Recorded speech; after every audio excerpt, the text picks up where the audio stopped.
All right, everybody. Welcome to Simply Bitcoin, the channel that breaks down all the daily Bitcoin news. We've also got a meme review. We've got a daily fail, software releases.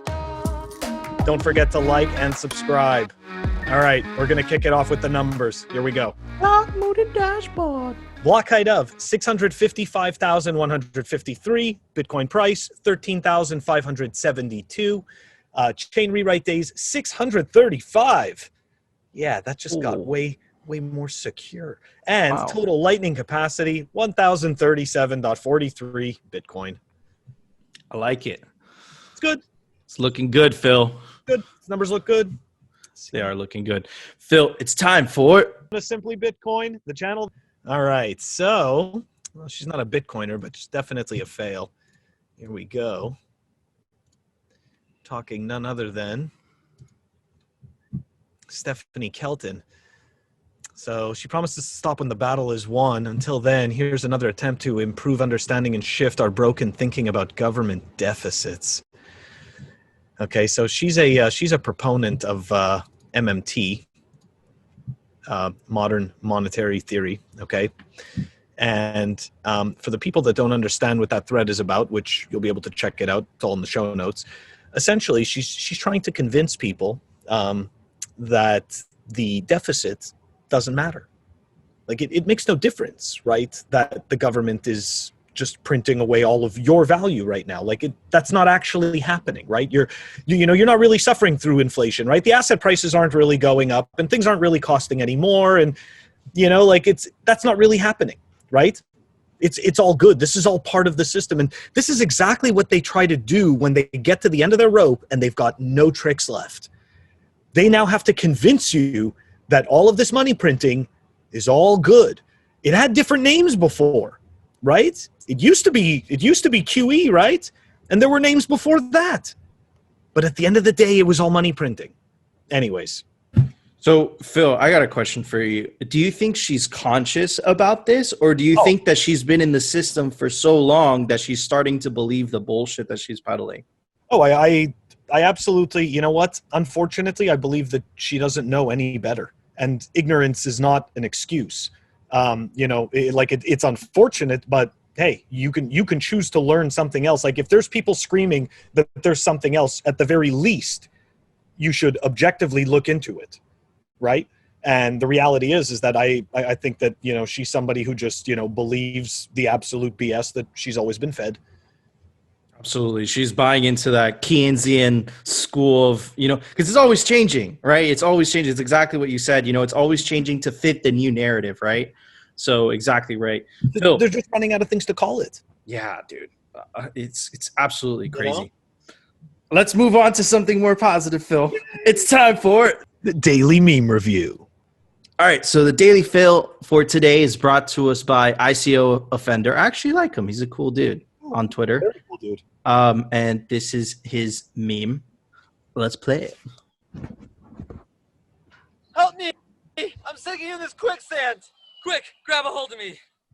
Can't you just give me your arm? Now, in this position, I have the optimal grip and balance, so grab a hold of me quickly. Okay, just pull me out. I'm trying. Oh. What are you doing? Shut up a second. This is the police! Grab a hold of this rope! Thank you! Oh.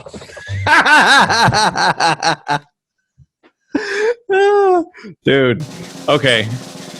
I'm going to give it a 9.5, Phil. All right, well, I'm giving it a 10. Woo! Yeah, because I totally can't stand BSV. I can't stand what they've done to our boy, what they've tried to do to our boy HODLNOT. And of course, I can't stand what they've attempted to do to Bitcoin. So definitely gets a 10 for that. That is totally right up there. I completely agree with all the BSV statements because, man, BSV is like the demon child of Bitcoin, of Bcash, right? So, yeah, I totally agree. BSV is garbage.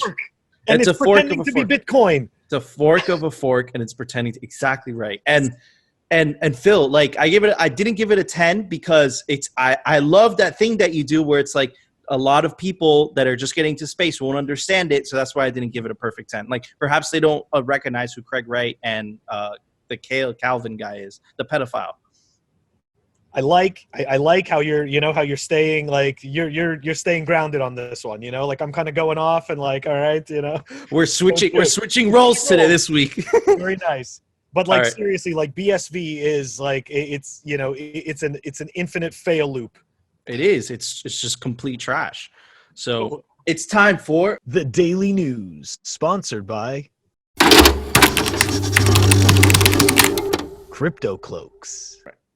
All right, so this is a kind of a follow-up for last week. It's not a correction. I just got more information. So apparently, we reported last week that now the central bank is buying Bitcoin directly from miners in Iran. Well, basically, the new information that I got is that it's mandated that if you do mine Bitcoin in Iran, you have to sell it to the central bank. That's the new piece of information that I got. So I'm just kind of following up on that. It is developing, so we'll tell you guys if we hear any more information. Next piece of news for today, and this I want to discuss this with you, Phil, is look, a reserve bank in Canada, I mean, not in Canada, what am I saying? Sorry, guys, in Australia. What the hell? Okay. A reserve bank in Australia is, again, throwing out this idea of central bank digital currency. So, Phil, it looks like all over the world, the European Central Bank, Australian Central Bank, China is working on something, they're cooking up something. So it looks like all these central banks all over the world are seeing Bitcoin as a threat, and they're kind of reacting, right? So man, it's scary, but it's interesting, and it's awesome that something that was created so not that long ago is making these giant institutions freak the hell out. Yeah, it is.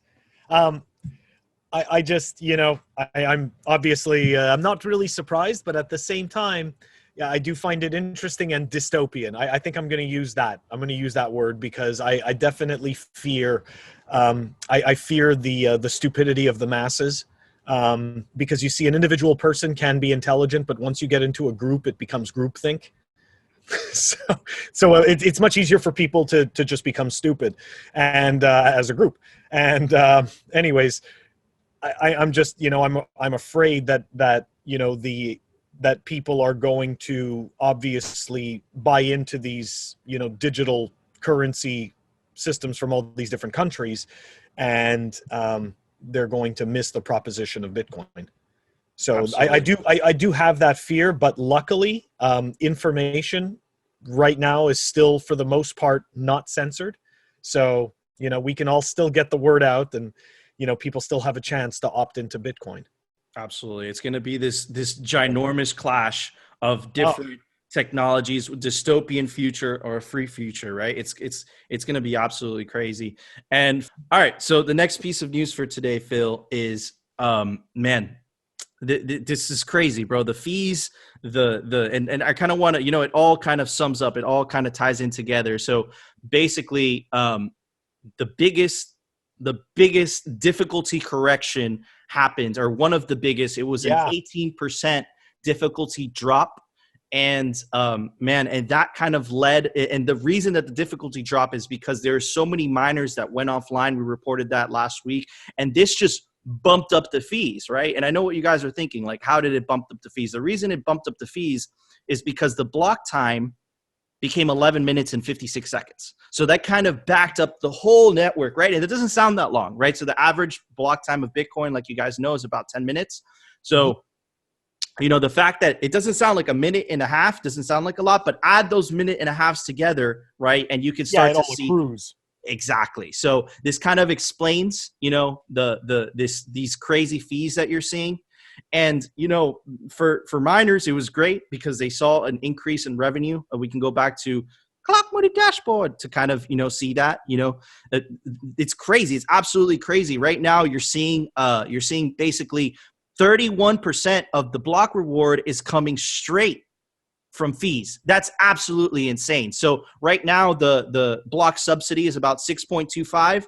Well, each block is averaging around 9.14 Bitcoin, right? So, man, that's absolutely insane. I'm very happy, but everyone else isn't very happy because they have to pay a hell of a lot of fees, right? And this is just kind of a visualization, sorry about that, of, it's a hard word for me. It's a visualization of what this represents. What is this 20% block decrease represent, right? So you could kind of see it right here visually, right? So it started, let's zoom in a little bit, right? So it started on October 24th, and here, hold on.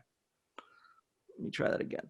All right, so it started on October 24th, and it just took this tremendous dip, right? And man, it made shockwaves around the industry, Phil, and everyone was kind of free. The people that have been in Bitcoin long enough, they see those fees and they're like, it's a feature, not a flaw, right? Mm-hmm. And then a lot of people are like, wow, Bitcoin's too expensive, Bitcoin's whatever. Guys, nothing happened, right? Bitcoin is working exactly how it was designed.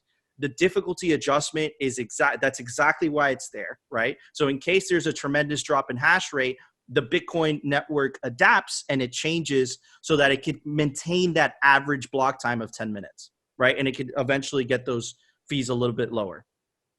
So what are your thoughts on this, Phil? Oh man, you're just schooling me. So, you're schooling me on this.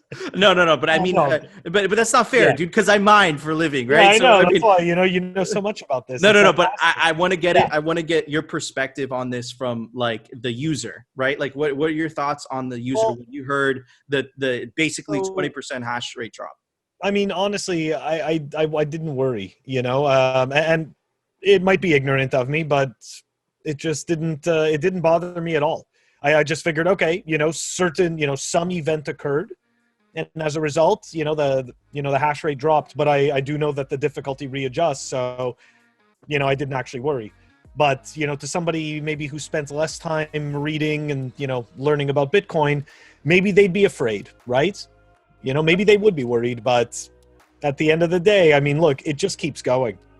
Absolutely, honey badger doesn't die. And remember, guys, very important lesson from this is the fees, the high fees, it's a feature, it's not a flaw, okay? It's a feature, right? It's a feature.